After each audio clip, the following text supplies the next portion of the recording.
Hey, this is Bruce Cook, and this is going to be the final video on getting things organized and transplanted, because I now have everything done. And as you can see, when I show you around, none of these are in 5-gallon containers. I may or may not put any of these in 5-gallon containers later on. I don't know.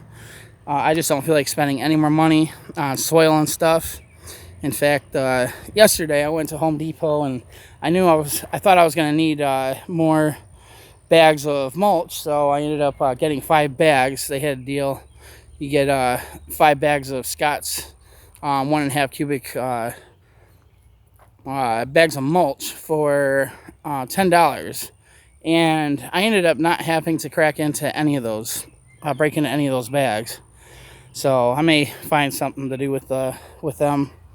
I just may, I don't know, lay down some mulch like between these. It might help keep them from tipping over, during the summer when it would get windy. But I'm literally stuck with 5 bags of mulch and a little bit of extra mulch on top of that. I got like another almost a full bag still.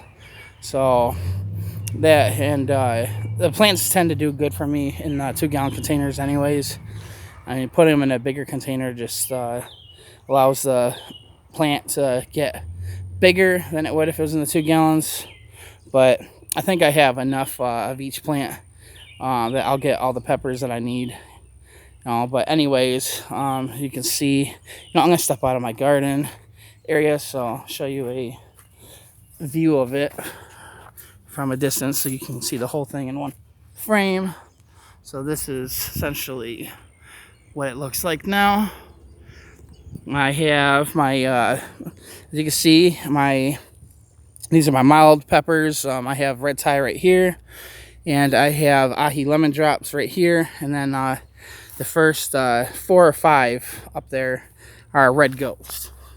So I'm getting bit by mosquitoes through my shirt. Hang on, I gotta use this to itch my back. Sorry, I just had a mosquito bite me in my upper back. I can't reach the darn thing.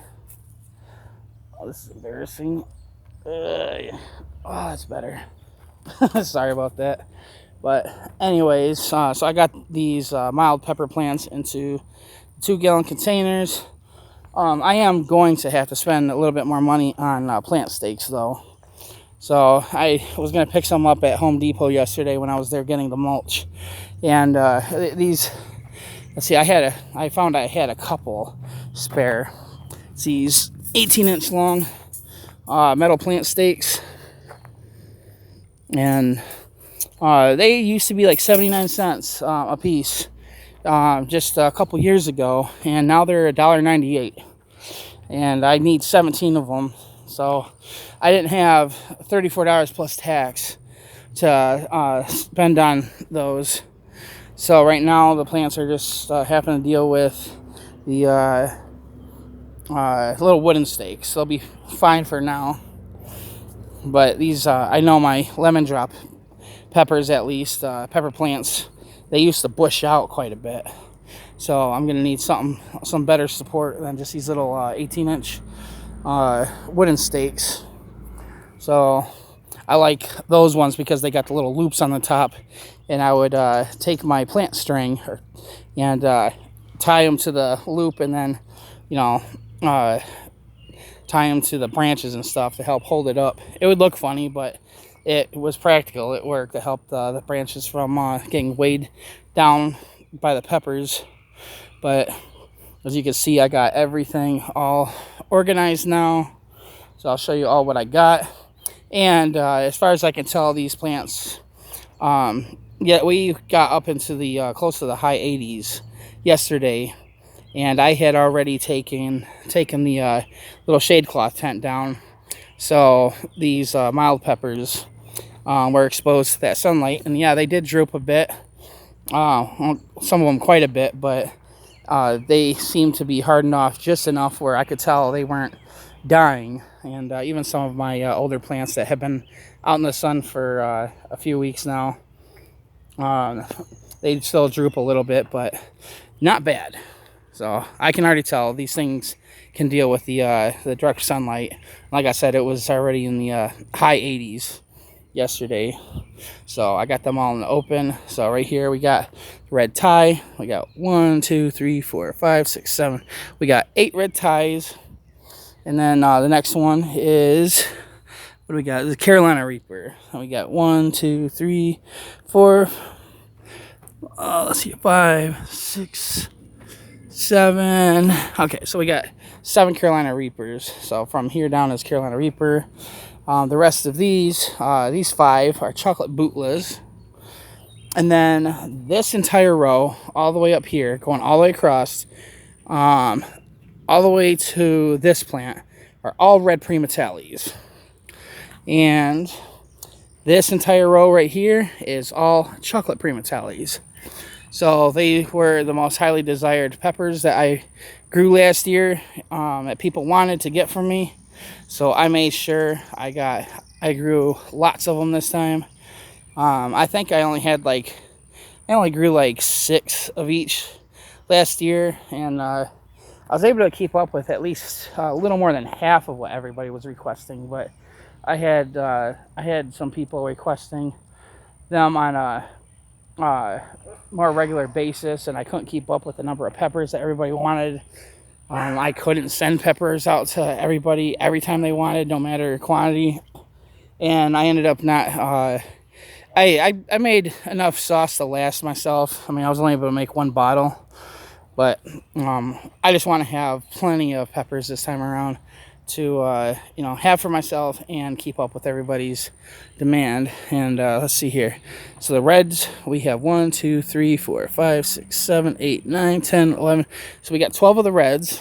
I think I counted 15 of the chocolates. So it's 1, 2, 3, 4, 5, 6, 7, 8, 9, 10, 11, 12, 13. Well, I thought I had 15 of them. I guess there's 14 of them. So that's a heck of a lot more than just 6 that I had last year. So it's more than twice the amount. So hopefully I'll have everything everybody wants and enough for myself. And then, like I said, these 5, maybe it's 4. The ones with the metal stakes are the red ghosts. So, because all of my mild peppers, none of them have gotten metal stakes yet. But that's 4 red ghosts. So when I make little variety boxes for people, it's just nice to have the red ghost included in there, even though it's on the lower end of the super hots. It's a popular pepper though. And also this is a plant that surprised the crap out of me. This was my, what do you call it? The spearmint plant. So if you remember, if you've been watching my channel, you would remember that in my bedroom I had saved a lavender plant and a spearmint plant, and I thought both of these plants had died, and I unfortunately ditched the lavender. I mean, they all look dried up and stuff, and I just never got around to discarding this. It was just sitting out here while I was doing all my other garden work, and lo and behold, after a couple days of rain, this was like 3 days ago, I come out here and I noticed I was gonna ditch this because I needed the 1 gallon container that it was in, or the 2 gallon container that it was in, and it was not only brought back to life, but like almost the entire thing revived. I mean, the thing was all brown, limped over.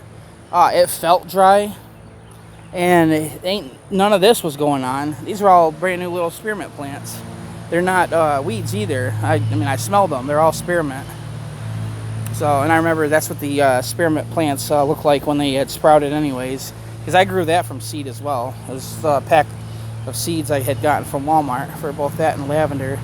And when I had done research on how to grow these properly, both these and the lavender, it said that these plants like deep soil. You know, they like to be able to grow their roots down deep. So what I had done is I took this out of the 2 gallon container it was in. And, no, it was in a 1 gallon container, not 2 gallon. But I had shooken the soil that was in there just to loosen the roots up, to encourage them to want to, spread out throughout the soil again. And I took the soil that's in here was the last remaining soil that I had after finishing transplanting my mild plants last night. But yeah, this is how my garden's going to remain for now unless I change my mind. Like I said, I don't want to have to spend any more money on anything. And still, I have not had any problems with aphids chomping up my plants. You'll see a little bit of damage done to some of my plants. There's like little holes right there. But when I looked on the underside, I did not see aphids. Like, there's nothing down there. I had spotted mites, and I have not seen mites lately. I don't know if maybe slugs are getting on them. But this is by no means heavy damage. I was dealing with so much more damage the previous seasons when I would put my plants outside. Let's see what the bottom of this looks like. There is I have not seen any aphids since I put these out here. It's incredible.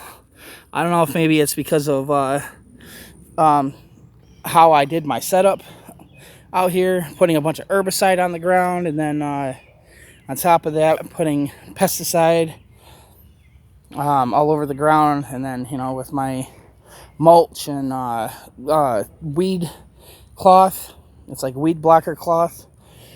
I did something. One of the things that I did this year had to have caused them to not get onto my plants. I mean, usually even the wind can pick them up and blow them into your garden. So I don't know what it was I did that. I don't know what I did. It prevented my plants from getting ravaged by aphids. Something has been eating on some of them, but it's just I have not spotted aphids. See, there's no aphids, and I haven't sprayed these with neem oil in over a week now. So just because it's rained a few times, and I'm not going around and spraying all my plants with neem oil, that's not exactly cheap. Just have the rain come along and wash it off. But anyways, I'm gonna end the video. So there you have it. This is what my garden is going to look like for the rest of the season, and hopefully I'm still going to be living at this house after August, as that's another subject for another time. So but anyways, I'll leave the video on a good note. So hope you enjoyed, and I'll see you in the next one.